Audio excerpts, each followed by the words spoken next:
You are listening to 600 Saga. Today's feature is Hope for the Defective by Karen Heslop. I used the small laser in my right wrist to cut a hole in the record room's glass dome. It was a long drop, but my wings helped me come to a hover. I landed softly, then flipped through the large book of pure-born family records. They could lie on the town square's sign, but not in the book. My heartbeat thundered in my ears. Finally, the page I needed. I jumped as a guard smashed through the rest of the dome, raining down pieces of glass.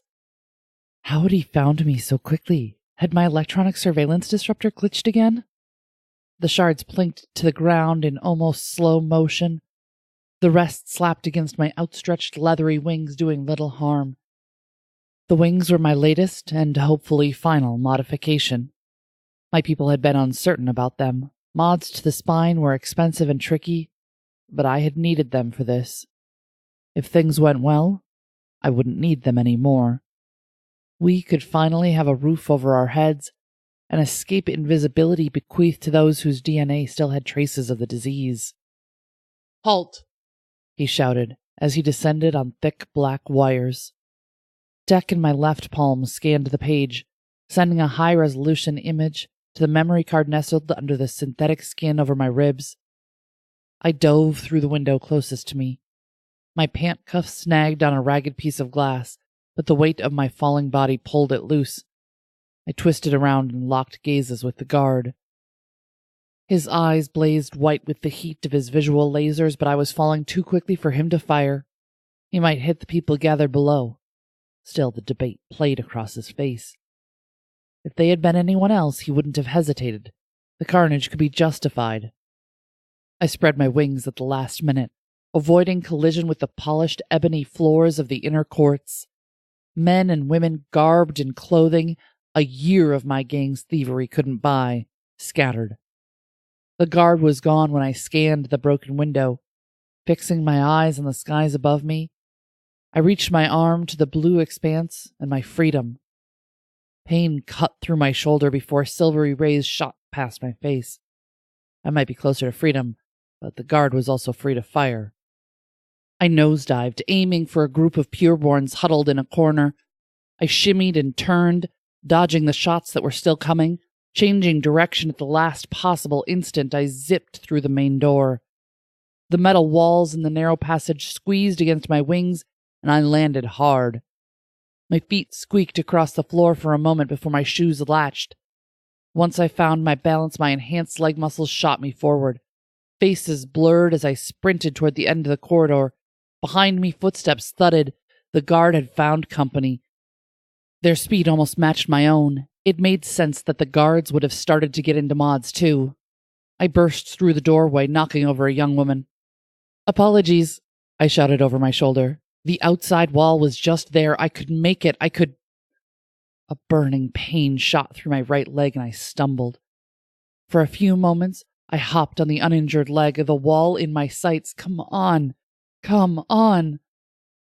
Abruptly, my leg gave out and I tumbled to the ground. The small hole had gone right through my flesh and sinew, but it thankfully missed the bone.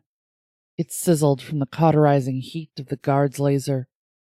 The one from earlier loomed over me, a frown creasing his face. "Well, if it isn't our little trespasser, your enhancements will be an excellent addition in the work fields." Common sense whispered in my ear. It said I should plead, beg, tell him I was only a poor girl looking for something to sell. Instead, I spat at his boot. Unamused, he grabbed my shirt and pulled me up. Fool. Once off the ground, I clicked my shoes together to activate the small propulsion boosters. They needed a bit of maintenance, but they worked. The guard yelped when the pressure on his chest yanked me from his grip and launched my body over the wall. As the push from my boosters died away, I unfurled my wings and let the wind buoy me. I didn't need to look behind me to know they wouldn't pursue. They didn't know what I had yet. My leg was throbbing when I finally made it back to camp. I tried to land gracefully, but failed. I fell to the ground in a sore, exhausted heap. A young girl ran toward me. "Illyria, what did you get yourself into this time?" I laughed as tears streamed down my face. "I got it." "Got what?" I brought up the scanned image. The Pureborn family tree. The last edition had been made 14 years ago. A little girl. A beacon the people had never known because she had been left in the middle of nowhere to die by a guard. I had taken her in. In her absence, her cruel father had convinced the people that he was the last of the Pureborn. He was revered as such. I pointed to the name. That's you." "Me? I'm Pureborn?" "Yes, Yulia. You're our last hope. With this, I can prove it, and you can go home." "But my home is here." "No, sweetheart, it can't be. You can help so many people from there." Will you come with me?" I can't, but I'll check on you. Besides, if they did this to you, there may be others. You could find them." Her face brightened. "Yes, I could." This was Hope for the Defective by Karen Heslop.